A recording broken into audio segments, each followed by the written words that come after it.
Welcome to the Horizon Audiofiles, a podcast of the Defense Horizon Journal.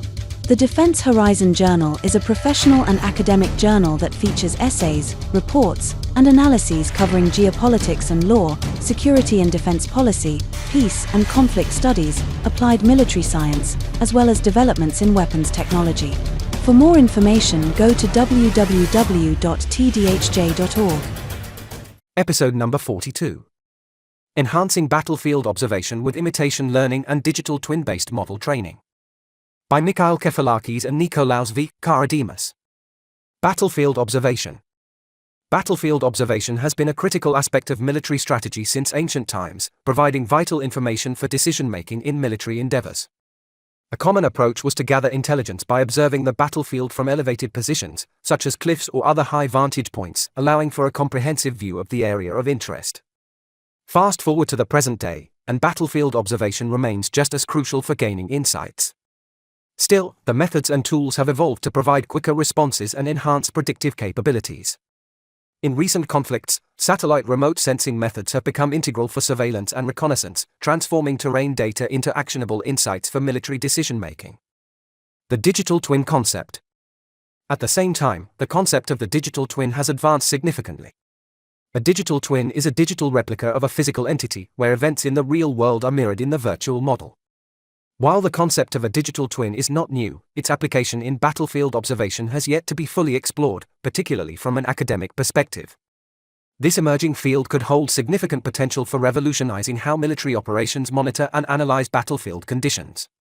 Imitation learning. On the other hand, imitation learning represents a distinct field within artificial intelligence, primarily focused on mimicking human behavior. Initially popularized in the realm of entertainment games, such as chess, to create AI opponents, imitation learning has been largely overlooked in other scientific disciplines. However, the battlefield is inherently dynamic, with strategies often shaped by human-level decision-making. By capturing various human strategies in different battlefield conditions, imitation learning can be leveraged to create tailored synthetic data through battlefield simulations. The intersection of digital twin technology and imitation learning is an unexplored frontier. This combination could generate dynamic virtual representations of real-world conditions for a given area of interest, simulating different unit positions and conflict scenarios. Doing so would offer a powerful tool for training, analysis, and strategic decision-making in military settings. In this study, the data sources, methods, and tools for creating such a digital twin will be assessed along with the associated challenges. Data collection. The building blocks of the proposed digital twin are the data. The first step in data collection involves defining the data sources necessary to create the digital twin. This is a complex task, as there are numerous sources of data, each associated with specific sensors. Land cover data are efficiently captured with optical and multispectral sensors. Urban and soil moisture data are captured with a synthetic aperture radar (SAR) sensor, while road networks are provided on OpenStreetMap (OSM). The challenge is also compounded by data being collected at different time intervals, and constant updates for some data points may not be required. For instance, a mountain slope undergoes minimal change on a day-to-day basis. However, significant differences become more evident over extended periods, demonstrating the importance of selecting appropriate intervals for data collection and analysis. To maximize efficiency and resourcefulness in data gathering, it is crucial to define the temporality of the data. Temporal data refers to data that requires varying frequencies of updates based on its relevance over time. High temporal data demands frequent updates, while lower temporal data may not need constant monitoring as significant changes become apparent over longer periods. For creating a battlefield digital twin, specific datasets, such as the Digital Elevation Model, DEM, are considered more temporally significant. These datasets remain relatively stable over time, making them crucial for accurately representing the terrain in the digital twin model. One of the most widely used digital elevation models is the Copernicus Global 30M, COP-DEM, which is frequently employed in scientific research. The Copernicus Global 30M is publicly available and performs better in urban areas and vegetation-covered landscapes than the ALOS model. However, its performance on steep slopes is not optimal. COP-DEM generally exhibits more consistent global accuracy than the CDEM. While NASADEM and ASTER datasets show the largest positive discrepancies, Copernicus DEM displays the most significant negative discrepancy, with values lower than the true measurements. Other models, such as GLO 30DEM, ALOS AW3D 30DSM, CDEM, ICESat, and AW3D, also contribute to the comparison of elevation data accuracy. The Digital Elevation Model, DEM, offers valuable insights when integrated into a digital twin within a military context. It enables the creation of maps depicting the visibility of friendly forces in relation to enemy positions and vice versa. Additionally, the DEM can be used to extract slope data, which is crucial for assessing vehicle mobility in specific areas. By combining slope information with the vehicle's characteristics, it becomes possible to evaluate terrain permeability and optimize tactical planning. Challenges arise from the simplicity and limitations of traditional visibility analysis, and advanced techniques have been proposed that utilize 3D graphic software, addressing the limitations of traditional geographic information systems, GIS-based viewshed analysis. Although GIS advancements have introduced new models that utilize 3D graphic software, providing better accuracy and efficiency, digital surface models, DSMs, provide a better alternative to DEMs as they measure the elevation of each object, though with a costly acquisition. One-shot depth estimation, a method for calculating depth from single optical images, is experiencing growth, but only for high-resolution satellite imagery. In the case of the digital twin's initial development phase, the viewshed assessed solely by the DEM is a good starting point. The temporality of data collection, particularly regarding the existence and development of buildings, has been a subject of considerable reflection. One significant challenge in analyzing urban landscapes is the time it takes to construct buildings, a process that spans varying durations and can differ substantially from one geographic location to another. Furthermore, buildings do not appear with high frequency in any given area, making their monitoring a more intermittent task. Suggesting a frequency of data acquisition for urban footprint estimation poses a challenge and must be considered by the user, as frequent gathering of urban landscape products can cause storage capacity limitations, while infrequent observations may miss early-stage or completed construction. Several data sources can be utilized to assess the presence and characteristics of buildings in urban environments. Among the most accessible and widely used tools is OpenStreetMap, OSM, a collaboratively maintained mapping platform that offers publicly available geographic data. OSM relies heavily on its open community of contributors for the accuracy and completeness of the data, which, in principle, allows for continuous updates and coverage. In military planning, OSM provides an urban footprint with higher resolution, outlining the building perimeter in the context of urban warfare planning. However, one must approach this data with caution, as certain building footprints may be missing or outdated, particularly in rapidly developing or underrepresented regions. While OSM is an invaluable resource, its reliance on voluntary contributions and local knowledge introduces the possibility of gaps or inconsistencies in mapping urban environments. In contrast, the use of synthetic aperture radar, SAR, imagery provides a different, more technologically advanced method for assessing urban landscapes. The Copernicus Sentinel-1 mission, in particular, has revolutionized the way urban areas are monitored. By utilizing SAR data, which can capture detailed information about the Earth's surface regardless of weather conditions or time of day, it enables frequent and reliable monitoring of buildings and other structural features. The revisit frequency of the Sentinel-1 mission, ranging from 2 to 6 days, is particularly advantageous for tracking changes in urban environments with a relatively high temporal resolution. This frequent data acquisition allows for more precise monitoring of new developments, alterations to existing buildings, and other dynamic changes in urban areas. Road networks are critical when assessing human presence through remote sensing imagery, much like veins in a biological system. While buildings are often seen as vital in such assessments, road networks play an equally indispensable role. They are essential for facilitating the movement of land vehicles and ensuring the mobility and deployment of infantry, equipment, and resources. In the context of a battlefield digital twin, road networks serve as a fundamental infrastructure element, supporting both strategic maneuvering and logistical operations. Their importance goes beyond transportation, as they enable operational efficiency and accessibility, shaping the dynamics of both military and civilian activities. The Sentinel mission products provide lower resolution images that cannot capture road networks, except for some major roads. Given the challenges of extracting road networks from satellite resolutions like those of the Sentinel missions, road footprints were sourced from OpenStreetMap. In the context of synthetic aperture radar, SAR, imagery, Sentinel-1 can effectively monitor and assess soil moisture levels, which are crucial for understanding terrain conditions that impact military operations. Soil moisture plays a significant role in military activities, as it can hinder the movement of personnel and vehicles and contribute to the failure of various types of equipment. However, directly assessing soil moisture using remote sensing techniques can be challenging due to the complex interactions between radar signals and soil properties. Sentinel-2 data is crucial in land cover estimation, particularly in gathering remote sensing indices related to vegetation. Vegetation cover is an essential factor in military decision-making, as it directly impacts the movement of units, ground permeability, and the ability to conceal movements or assets. To derive the necessary information to represent vegetation cover in the digital twin, the tree density high-resolution layer, small woody features high-resolution layer, and grassland high-resolution layer were obtained from the Copernicus Open Access Hub.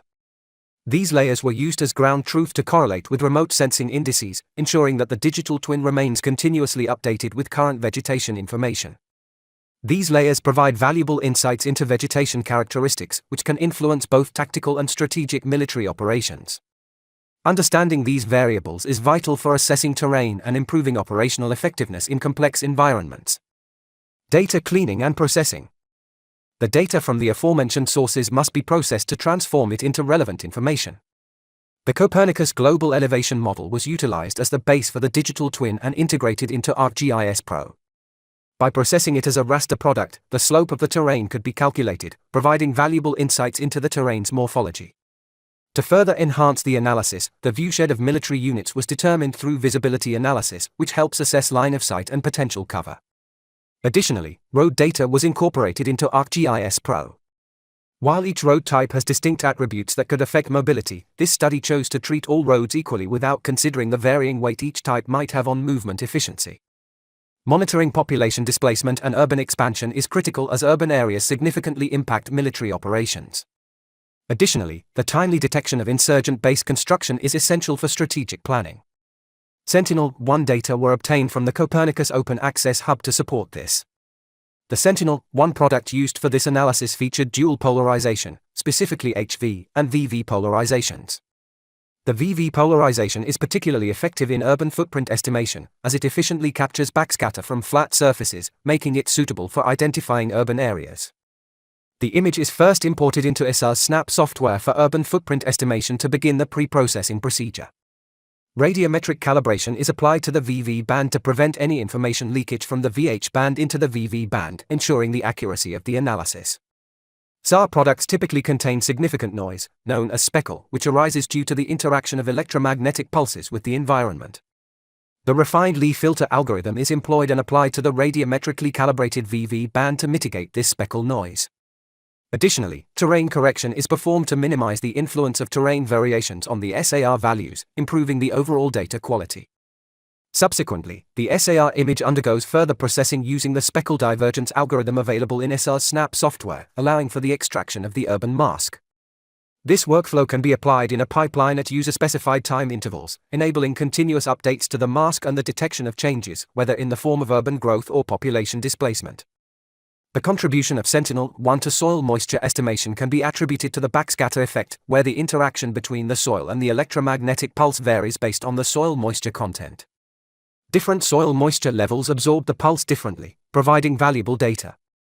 However, a reference dataset must first be created to accurately assess the soil's moisture percentage. This was done using the OpenEO API to generate a raster image of the area of interest, AOI, where each pixel represents the minimum backscatter value recorded over the course of 1 year. This approach ensures that each pixel reflects the driest condition of the soil within that year. By comparing this reference product with the user's downloaded Sentinel-1 GRD data from a specific revisit, it is possible to assess the percentage of moisture the soil has undergone. The use of Sentinel-2 products for land cover estimation presents a challenge when attempting to monitor over different time intervals. Vegetation and other land cover types exhibit varying spectral identities at different times, making it difficult to determine accurate reflection values for vegetation cover from a single image. The Copernicus vegetation products, as discussed earlier, are often regarded as ground truth. While they may not be entirely accurate, they represent one of the best estimates of open-source data available for use as ground truth. However, these products are not provided at frequent intervals. Instead, they are typically released on a yearly basis or at longer intervals, which limits their applicability for monitoring changes over shorter periods. A model was developed to address this limitation using the Copernicus Access Hub's high-resolution layers as ground truth and vegetation indices as input data. As mentioned, vegetation and other entities have different spectral identities at various times, so collecting input data from different time points is crucial. The OpenEO API was utilized to gather mean values for the pixels within the area of interest over a 2-year interval. This approach enables more representative spectral identities over time, accurately reflecting vegetation cover changes. The mean value of each pixel within the area of interest was calculated for each vegetation index. Since many vegetation indices have different scales, normalization was applied to bring them to a common scale, ensuring they can be effectively used as input data for the model. Rather than performing a random shuffle to separate training and test data, stratified sampling was used. This method splits the data based on its distribution by first converting the continuous predicted variable into categorical data, ensuring a more balanced representation in the training and test sets. The XGBoost model was then employed for analysis, and evaluation metrics were calculated to assess its performance. This model can now be applied to any time interval the user wishes to assess vegetation cover in the area of interest, providing flexibility for monitoring and analysis over varying periods. Due to the restrictions on military surveillance data and the licenses required for simulation software, simplified rules were applied to the units in the simulation. The first team of units prioritized approaching the target location by seeking concealment areas, while the second team focused on permeability capability. The Intersect tool in ArcGIS Pro was employed to determine the grid code for each unit's position relative to the concealment and permeability layers, as well as to calculate the distance from the target at each step. The extracted data was then exported to Excel, where one-hot encoding was applied to the categorical variables. The continuous variable, distance, was normalized, and the encoded values were scaled to match the same range as the continuous variable for consistency. A random forest model was then used to mimic the player's strategy to unseen data. The Unity engine was used to simulate the landscape and create a synthetic environment incorporating GIS data. A Unity simulation program, adapted from previous work, was employed to facilitate this process. The software reads landscape class data in raster format and, based on the class values, imports corresponding 3D graphics. These 3D graphics are derived from photogrammetric imagery, ensuring that the environment closely represents reality while also considering the hardware capabilities available for rendering the simulation. Results and challenges. To realistically replicate battlefield behavior, the digital twin-based simulation must accurately represent terrain conditions. For this reason, models that rely on land cover data as ground truth should be assessed first. The XGBoost model, which predicts the high-resolution layer tree density, achieved an F1 score of 82%. However, it is important to note that the model was treated as a classification problem, as the continuous values of the dependent variable were subjected to one-hot encoding. Additionally, samples from different segments of the AOI need to be incorporated to enhance the model's generalizability to a broader scene.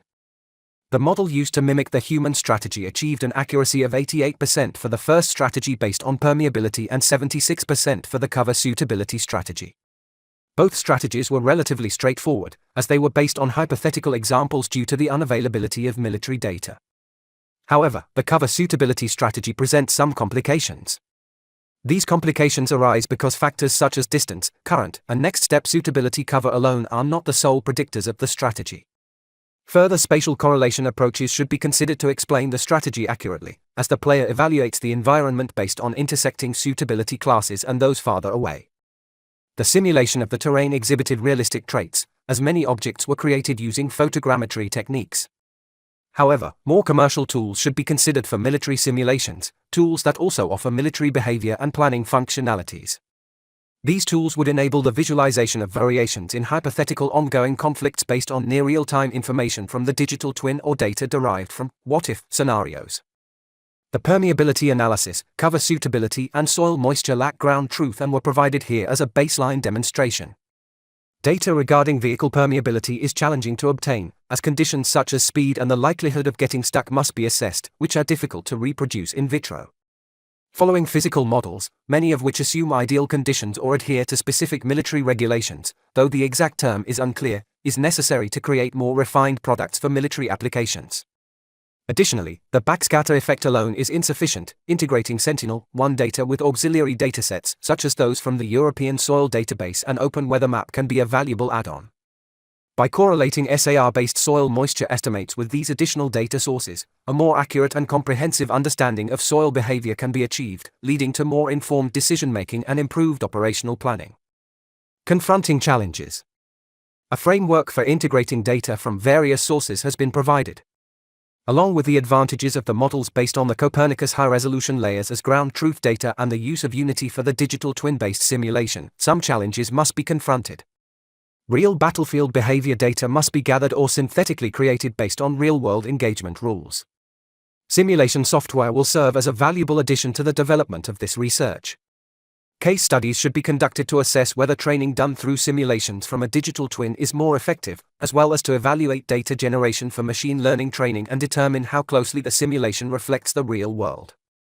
The authors, Mikhail Kefalakis, Computer Science and Biomedical Informatics, Geospatial Sciences, PhD candidate in the Hellenic Army Academy with research interests focusing on remote sensing, digital twins for military applications, deep learning, computer vision. Nikolaus V. Karadimas, Associate Professor in the Department of Military Sciences at the Hellenic Army Academy with research interests focusing on military applications, databases, big data, operational resource management, geographic information systems, simulation algorithms and modeling, as well as decision support systems. The views contained in this article are the authors alone. This was the Horizon Audiofiles, a podcast of the Defense Horizon Journal. For more information, go to www.tdhj.org. Thank you for listening.